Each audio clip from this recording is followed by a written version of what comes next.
pessoal, tudo bem? Espero que você esteja bem, sua família esteja bem. Estamos aqui para mais uma vez compartilhar uma mensagem bíblica com vocês, né? E eu estou aqui, mais uma vez trazendo essa mensagem para que a gente possa refletir um pouco sobre o que as Escrituras dizem, a respeito de temas que nós estamos vivendo na realidade, ok? E eu gostaria que você pudesse, se você gostar, compartilhar essa mensagem, curtir, escrever lá no nosso canal, deixar os seus comentários, curtir, e é importante para o nosso trabalho. Então, eu gostaria de compartilhar com vocês hoje uma mensagem que tem a ver com refúgio, né? O que seria refúgio? Como fazer de Deus o nosso refúgio, né? Deus é nosso verdadeiro refúgio. A primeira pergunta que eu gostaria de compartilhar com vocês hoje era isso: Deus é o nosso verdadeiro refúgio? Deus é o seu verdadeiro refúgio, né? É da natureza humana buscar sempre um refúgio. A todo momento nós estamos procurando, buscando coisas que possam nos proteger, né? Nos dar segurança, nos dar força, nos manter vivo, proteger nossos projetos, nossos planos, aquilo que nós temos, os nossos caminhos, nossos objetivos. E hoje eu gostaria de perguntar para você, né, se você entende o significado de refúgio, né? No dicionário, ele apresenta refúgio como um local tranquilo, de paz, um local de sossego, de refúgio e de resguardo, né? É aquilo que pode nos livrar do perigo, aquilo que nos abriga, aquilo que pode nos esconder, nos proteger de qualquer coisa. Então a pergunta é: Deus é verdadeiramente o seu verdadeiro refúgio, né? E nessa perspectiva eu gostaria de compartilhar um texto com vocês, mas antes eu gostaria de orar. Vamos orar? Nosso Deus, nosso Pai, muito obrigado por esse momento, por essa oportunidade. Ó Deus, fala nos nossos corações por intermédio da Tua palavra. Muito obrigado, Senhor, pela Tua disponibilidade de nos abraçar, de ser o nosso refúgio, de nos guiar pelo caminho. Nós precisamos, ó Pai, de Ti. Nós precisamos, ó Pai, da Tua orientação, precisamos do Teu conforto, do Teu abraço. Ó Pai, precisamos que o Senhor esteja conosco, ó Pai, e sabemos que o Senhor está, mas muitas vezes dependemos de nós mesmos, ó Pai, te aceitar, te abraçar e reconhecer a Ti como nosso refúgio. O texto que eu gostaria de compartilhar com vocês hoje está lá no livro de Gênesis, capítulo 11, do versículo 1 ao 9. Então, se você tiver uma Bíblia, que eu convido você a abrir nesse momento a sua Bíblia. Se não tiver, você pode pegar um aplicativo ou pegar no celular as palavras, ou uma versão que você tenha, o livro é o mesmo, né? Independente de do seu pensamento cristológico, a Bíblia é a mesma, é a palavra do Senhor. Gênesis 11 traz a história da Torre de Babel e diz assim, do versículo 1 ao versículo 9: No mundo todo havia apenas uma língua, um só modo de falar. Saindo os homens do Oriente, encontraram uma planície em Sinear, e ali se fixaram. Versículo 3: Disseram uns aos outros: Vamos fazer tijolos e queimá-los bem. Usavam tijolos em lugar de pedras e piche em vez de argamassa. Versículo 4: Depois disseram: Vamos construir uma cidade com uma torre que alcance os céus. Assim nosso nome será famoso e não seremos espalhados pela face da terra. Versículo 5: O Senhor desceu para ver a cidade e a torre que os homens estavam construindo. E disse o Senhor: Eles são um só povo e falam uma só língua. E começaram a construir isso. Em breve nada poderá impedir o que planejam fazer. Venham, desçamos e confundamos a língua que falam, para que não entendam mais uns aos outros. Versículo 8: Assim o Senhor os dispersou dali por toda a terra e pararam de construir a cidade. Por isso foi chamada Babel, porque ali o Senhor confundiu a língua de todo mundo. Dali o Senhor os espalhou por toda a terra. Então, queridos, nós podemos ver nessa palavra que está sendo compartilhada aqui, né? Se pararmos para refletir um pouco sobre o livro de Gênesis, o desenrolar do livro de Gênesis, a gente vai se deparar do versículo 1 ao versículo 14 por alguns eventos de destaque, né? Então nós temos a criação, né, no início do capítulo de Gênesis, nós temos a queda, né, quando o homem Adão e Eva pecaram ali, nós temos o dilúvio, né, quando Deus ele de certa forma destruiu toda a terra e apenas preservou a família de Noé, os seus filhos, e temos a dispersão de Babel. Então, especialmente no versículo 9 e 10, né, de Gênesis, nós vamos ver essa história, a história dos filhos de Noé, né, e os filhos, ou aquelas pessoas que estavam entre Noé. Então nós temos aí os filhos de Noé, Cã, Sem e Jafé, né, e eles estavam ali, povoavam a terra, estavam fazendo colônias, estavam vivendo ali, estavam seguindo as suas vidas, estavam, né, se de certa forma estavam cumprindo a palavra do Senhor, que lá em Gênesis 9, 7, ele deu para os filhos de Noé e para Noé, ele disse assim: mas vocês sejam férteis e multipliquem-se, espalhem-se pela terra e proliferem-se nela. Então existia uma ordem específica de Deus para aquele povo. O povo deveria se dispersar, o povo deveria povoar a terra, ele deveria viver, né, outros horizontes, eles deviam se espalhar. Deus não queria que eles estivessem concentrados, mas que eles pudessem povoar toda a terra. Então, os filhos dos homens, aparentemente, eles não queriam isso, eles não queriam se dispersar, eles estavam indo de encontro com a ordem e o mandamento de Deus. Então a gente vê que muitas vezes a história se repete, né? Eu falei para vocês que de Gênesis até agora nós temos a criação, e aí a gente vê Adão e Eva sendo criados por Deus, né? Deus criou os céus e a terra, Deus povoou a terra, criou os animais, criou Adão e criou Eva, né? E aí nós temos um momento onde Adão e Eva, eles pecaram, se afastaram de Deus, eles se afastaram daquilo que Deus estava definindo para eles, o propósito de Deus para ele, né? E aí veio, de certa forma, o castigo de Deus sobre Adão e sobre Eva, e aí veio o dilúvio também, que foi o motivo que Deus, a geração de Adão, os filhos de Adão, eles continuavam pecando, né? E o pecado era grande, que só encontrou Noé como um homem justo e fiel, né?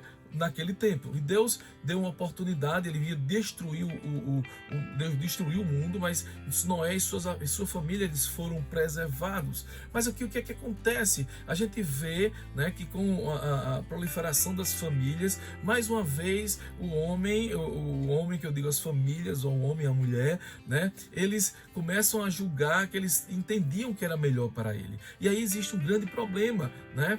Os homens começam a pensar em si mesmos, começam a pensar na sua autossuficiência, começam a pensar em que ele é capaz de construir refúgios para ele mesmo. E Deus entra em cena, né, para mostrar que só ele tem o controle de todas as situações. Por mais que a tecnologia, por mais que o desenvolvimento, por mais que essa ciência ela cresça, ela venha a trazer grandes transformações e mudanças, e eu digo isso como cientista, como pesquisador, como doutor, né, como especialista em áreas de pesquisa, a gente tem que entender que nenhum conhecimento, nenhuma inteligência, algo que o homem possa criar, ele é mais poderoso, ele é mais sábio do que o nosso Deus. E aí, nós vemos algo interessante a se observar nesses versículos que nós vemos. Primeiro, nós observamos que as vantagens que aqueles homens tiveram quando Deus mandou eles dispersarem, eles tinham alguma vantagem. A primeira vantagem era que eles tinham uma única língua, eles estavam juntos, né? Diferente de certos momentos ali, né, eles tinham vantagens de ir e cumprir o que Deus tinha para eles, né? Deus tinha um propósito de que eles se dispersassem, que eles povoassem a terra, e eles tinham só uma língua, isso facilitava bastante, né? Mas o contrário disso, eles usaram isso para a sua acomodação. Isso se viu não para cumprir o que Deus tinha para eles, mas infelizmente serviu para que eles se afastassem de Deus. E a primeira lição que eu gostaria de compartilhar com vocês é que essas vantagens, essas bênçãos muitas vezes que Deus nos dá, que Deus nos oferece, elas de forma alguma, elas podem servir para que a gente veja nelas motivos de pecar e nos afastar de Deus. Porque esses homens aqui, eles estavam confiando neles mesmos, na sua capacidade de se ajudar um ao outro. Em vez de estarem juntos para obedecer a Deus, eles se juntaram para desobedecer a Deus, né? Então eles estavam ali de certa forma acomodados. Eles pararam numa região da planície de Sinar, né? E em vez de eles ali redobrar suas energias e continuarem, né, a povoação da terra, né, povoar, né, o que Deus estava planejando para a vida deles, o que é que eles fizeram? Eles tão somente pararam e disseram, nós não vamos nos dispersar, né? Veja o que aconteceu, já teve um dilúvio aí, né? Alguns problemas já aconteceram, e se alguma coisa acontecer novamente, né, o que é que a gente vai fazer? Vamos construir uma cidade, vamos ficar aqui, né? Mais uma vez a gente vê, queridos, o homem desobedecendo a Deus, o homem querendo, de certa forma, trilhar os seus passos, ignorando totalmente os mandamentos de Deus. E quando isso acontece para a minha vida e para a sua vida, quando a gente vive a nossa história, a nossa vida, querendo trilhar os nossos empreendimentos, aquilo que a gente quer fazer, sem perguntar a Deus, sem ouvir o que é que Deus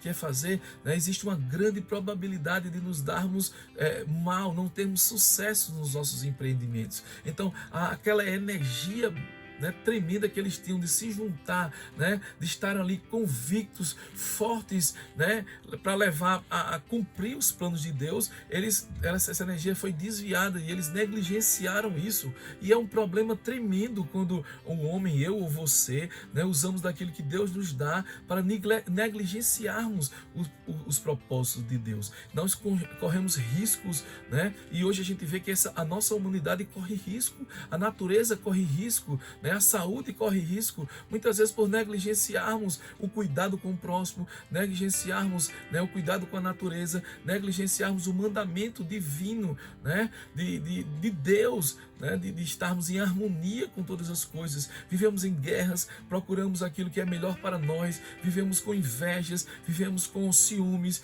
vivemos com sentimentos que muitas vezes nos incomodam, e aquilo que eu sei que me incomoda, aquilo que não faz bem para mim, muitas vezes eu não deixo isso, eu quero continuar com esse comportamento. Então, essas pessoas aqui, ali eles estavam acomodados, eles estavam de certa forma num lugar de plano, legal, mas eles construíram ali uma cidade, uma torre, eles queriam um refúgio que não era Deus. E aí é um grande problema, né? Quando nós nos refugiamos naquilo que não é o principal para a nossa vida, né? Eles usavam métodos, né, técnicas, né, e estratégias que não era aquilo que Deus estava querendo para a vida deles. Então, em vez de ampliar as fronteiras, eles estavam criando uma torre, criando uma cidade, né? E aí, o que é que acontece quando nós desobedecemos a Deus, né? Quando os governantes desobedecem a Deus, vem a culpa, né? Vem o preço que a gente tem que pagar pelo nosso pecado. E esse preço muitas vezes vem em meio à insegurança, em meio à violência, em meio a pandemias, né? Em meio a doenças que se alastram, tão somente porque nos afastamos de Deus, né? E aí Deus nos chama aqui, eu e você, a observar essa história e nos voltarmos para eles, né? Voltarmos para Deus, obedecermos, fazer dele o nosso refúgio, não darmos um jeito na situação. Você vê aqui que eles construíram ali naquela região, né, um empreendimento, eles não pouparam esforços, construíram um empreendimento com o que eles tinham, né? E o que é que eles tinham ali? Não fizeram de pedras, né? Fizeram de tijolos, fizeram de limo, de betume, que era o que eles tinham naquele momento ali. Então, em vez de eles usarem o que eles tinham, a força que eles tinham, né, a direção que eles tinham para glorificar o nome de Deus, eles estavam usando para desobedecer a Deus. Então, queridos, essa é uma grande diferença. Quando nos refugiamos no nosso próprio eu, quando nos refugiamos, né, nas nossas próprias forças, né, nas nossas próprias vontades, nós temos aí um grande risco de nos darmos que os nossos projetos sejam fadados ao fracasso, né? E aí a gente aprende essa história aqui. O relato da Torre de Babel não foi colocado no final do livro de Gênesis por acaso. Existe um propósito, existe um ensinamento para a minha vida e para a sua vida, sobretudo em questões relacionadas à unidade, apostasia e principalmente em refúgio. O que seria o refúgio? Qual o melhor refúgio para a minha vida e para a sua vida? Então, o primeiro ensinamento que eu gostaria de compartilhar com você é que a unidade e a harmonia, elas não significam nada se a gente não tiver sobre o propósito de Deus, né? Toda a unidade, toda a harmonia, toda a paz, toda a riqueza, toda a prosperidade e inteligência não existe, não vale nada se ela não tiver sob o propósito de Deus. Então, essas pessoas estavam ali unidas, mas Deus, ela dividiu essas pessoas porque aquela unidade ela era prejudicial, né, à continuidade do projeto que Deus estava querendo para aquelas pessoas. Então, Deus tem um projeto maravilhoso, Ele tem um propósito específico, e quando nós negligenciamos, quando, né, a humanidade, eles negligenciam o propósito de Deus, o que é que a gente observa? É que Deus, ele não perde o controle. Deus está no controle sempre de todas as coisas. Então Ele está no controle do mundo, Ele está no controle da minha vida e da sua vida. E de alguma forma Ele vai chamar o feito à ordem, e Ele vai manter a história na direção que Ele tem para a história. Então, devemos então estar unidos, juntos, devemos termos propósitos, planejamentos, né, como pessoa, como família, como governo, mas não podemos negligenciar a Deus, o propósito maior, o que é que Ele quer para a minha vida e para a sua vida, né? Quando nós nos deparamos com esse sentimento de independência,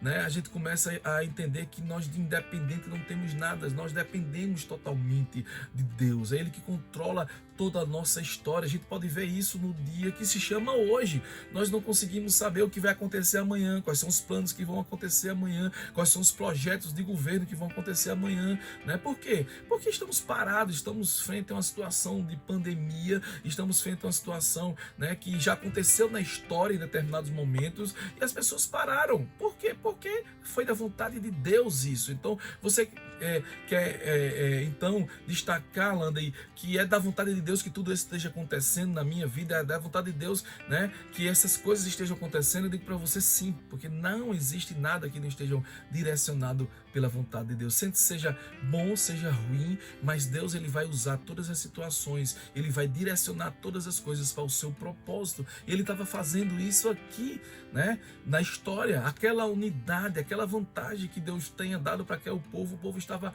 usando isso de forma negativa. Uma só língua, né, um momento confortável que Deus estava oferecendo para aquelas pessoas. Eles estavam, de certa forma, usando aquilo ali para ir de encontro, né, ao direcionamento que Deus estava dando. Então, a segunda lição, queridos, é que a gente possa entender que o que parece bom para nós pode não ser bom.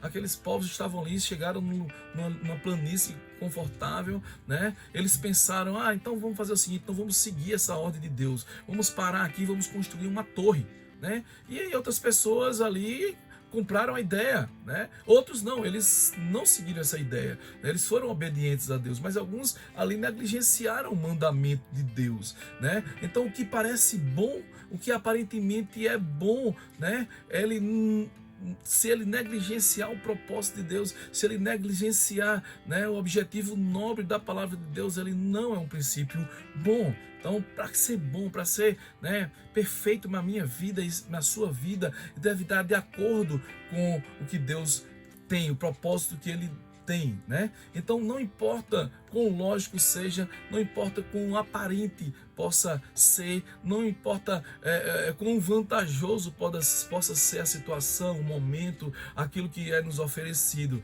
A primeira coisa que a gente tem que entender é que se isso fere nosso relacionamento com Deus, se isso fere os propósitos de Deus, se isso fere aquilo que Deus está querendo para a minha vida, né? Queridos, a gente tem que começar a entender cada vez mais, né, a pedirmos orientação a Deus para aquilo que a gente vai fazer, o passo que a gente vai dar, não é o projeto do amanhã, aquilo que a gente quer para a nossa vida, para a nossa família. Quando a gente coloca as nossas decisões, quando nós colocamos os nossos projetos na mão de Deus, Ele nos guia, Ele nos controla com aquilo que Ele tem de melhor. Isso é principal. Então, não importa o bem que pareça ser, não importa o lógico, o melhor, o bem e o lógico estão debaixo, né, do propósito de Deus. Essa é a pergunta que a gente tem que fazer sempre que nos se depararmos, né, com a situação de dúvida, nos depararmos com o que a gente quer para decidir, para classificar, para escolher. Isso é fundamental, sobretudo para que a gente possa ter, né, sucesso nos nossos empreendimentos. E o terceiro ensinamento que eu gostaria de compartilhar com vocês é que nós nunca vamos chegar a Deus ou ao céu através de nossos próprios meios, né? Muitas pessoas, eles querem chegar a Deus, se aproximar de Deus com as suas próprias forças, né? Eles deixam o ensinamento da palavra de lado, eles deixam, né, os mandamentos de Deus de lado e eles criam doutrinas, filosofias, práticas do que eles pensam, de que alguns grupos pensam, de que vão dar para ele uma espiritualidade diferenciada e vão aproximar-se de Deus. Mas eu quero dizer para você, para mim, nesse momento, que toda a verdade, todo o caminho, todo o ensinamento que nós precisamos para nos aproximar de Deus está na palavra de Deus. Então, o objetivo deles era alcançar o céu, o sublime. Eles queriam alcançar um lugar mais alto. Lá no versículo 4, a gente reflete sobre isso. Mas mesmo depois de terem feito isso, Deus fez eles descerem. Por quê? Porque tinham propósitos, tinham planos, tinham, ideias. O céu deles era um céu diferente, né? Era um céu do seu próprio ego, era um céu dos seus próprios valores, era um céu daquilo que ele achava que era primordial. E a gente começa a ver isso hoje na nossa realidade. Muitas vezes temos posses diferenciadas, mas estamos presos. Muitas vezes temos tudo para estarmos felizes, mas estamos tristes. Muitas vezes, né, parece que conquistamos tudo, mas olhamos para dentro de nós e vemos que estamos vazios. Por quê? Isso acontece quando não estamos alinhados com o propósito de Deus. Não estamos alinhados com aquilo que Deus quer para a minha vida e para a sua vida. Não estou dizendo aqui, meu amigo, minha amiga, meu querido irmão e irmã que está assistindo nesse momento, que você seja negligente, que você seja um irresponsável, que você largue tudo e fique acomodado. Eu estou dizendo que eu e você, nós temos que entendermos que acima de nós existe um ser supremo que nos criou, acima de nós, governando a nossa vida, governando o Brasil, governando o mundo. Nós temos Deus, Ele tem o controle de todas as coisas e Ele vai fazer como Ele quer, da forma como Ele quer, sabe? Esses homens aqui, eles queriam fazer da sua própria maneira, eles queriam pensar do seu próprio jeito, né? Eles queriam ir, né, de acordo com a sua vontade, mas a gente tem que entender, queridos, queridas, né, que devemos entender que Deus está, né, nos mostrando, nos ensinando na palavra dele, né, pelas situações, por tudo aquilo que acontece, que temos cada vez mais de nos aproximarmos, nos submetermos, né? Não queremos direcionarmos tudo pelos nossos meios, mas entendemos que Deus tem os seus meios, né? Deus tem o seu tempo, Deus tem a forma certa, Deus tem o tempo certo, Deus tem, e como é que a gente entende? Onde é que isso está? Como é que eu sei a regra? Onde é que está escrito? A palavra de Deus, ela nos mostra isso. É interessante, queridos, como a gente vê em diversas partes da Bíblia, que Deus vai ao encontro do necessitado, Deus vai ao encontro do carente. Deus, ele veio à terra como Cristo Jesus encarnado, porque Ele queria um encontro conosco, né? Ele sabe os meios, Ele sabe o tempo, Ele sabe como deve ser feito, né, esse plano de salvação, esse plano de libertação. Deus criou tudo isso porque Ele é maravilhoso e Ele está, né, mostrando para mim e para você que nós temos que nos render a esse poder, né, maravilhoso, tremendo, que é o poder de Deus. Não há limites, muitas vezes, queridos, para que a gente queira fazer fora do controle de Deus. É isso que a gente vê aqui, né? Essa apostasia, essa vontade de querer fazer o impossível, mas sobre a nossa própria perspectiva. E esse é o último ensinamento que eu gostaria de compartilhar com vocês, né? Nós temos a força, nós temos o que Deus nos deu, nós somos feitos imagem e semelhança de Deus, nós temos inteligência, mas nós temos que usar todos os nossos conhecimentos, todas as nossas habilidades para fazermos o bem, para ajudar as pessoas, né? Para nos aproximarmos mais, para para estarmos mais próximos, né? Foi preciso acontecer, né, essa loucura que está acontecendo no mundo hoje de pandemia, para as pessoas se aproximarem mais, né, para os casais se aproximarem de certa forma, né, para as pessoas valorizarem os seus pais, suas famílias, para valorizarem a natureza. A gente vê hoje aí, saindo nos telejornais, das revistas científicas, pesquisam falando sobre que o clima está melhor, que os mares estão mais limpos, né, que os animais, eles estão aí aparecendo, antes não apareciam nas encostas com tanta facilidade. O que é isso? A natureza, de certa forma, né, os animais, né, a terra, o mar, o ar, estão mais limpos. Então, de certa forma, tudo parou para que a gente possa entender que a gente precisa cuidar dessas coisas. Então, queridos, para finalizar, eu gostaria de deixar uma reflexão, né? Que toda a harmonia, que todo o controle, que toda, né, a grandeza, que tudo aquilo que a gente possa fazer de melhor sempre possa estar diante de Deus, sempre possa estar sob o propósito, sob a vontade, sobre a direção de Deus, que Ele seja o nosso refúgio, que Ele tenha o controle sobre todas as coisas. Eu gostaria de orar com vocês nesse momento.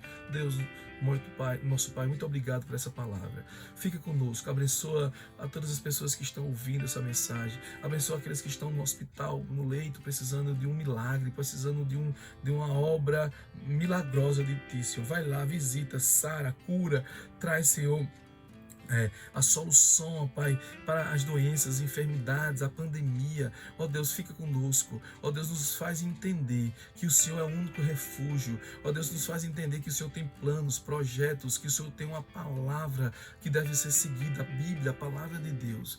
Nos faz assim, perdoa os nossos pecados, fica conosco, em nome de Jesus. Amém. Deus te abençoe.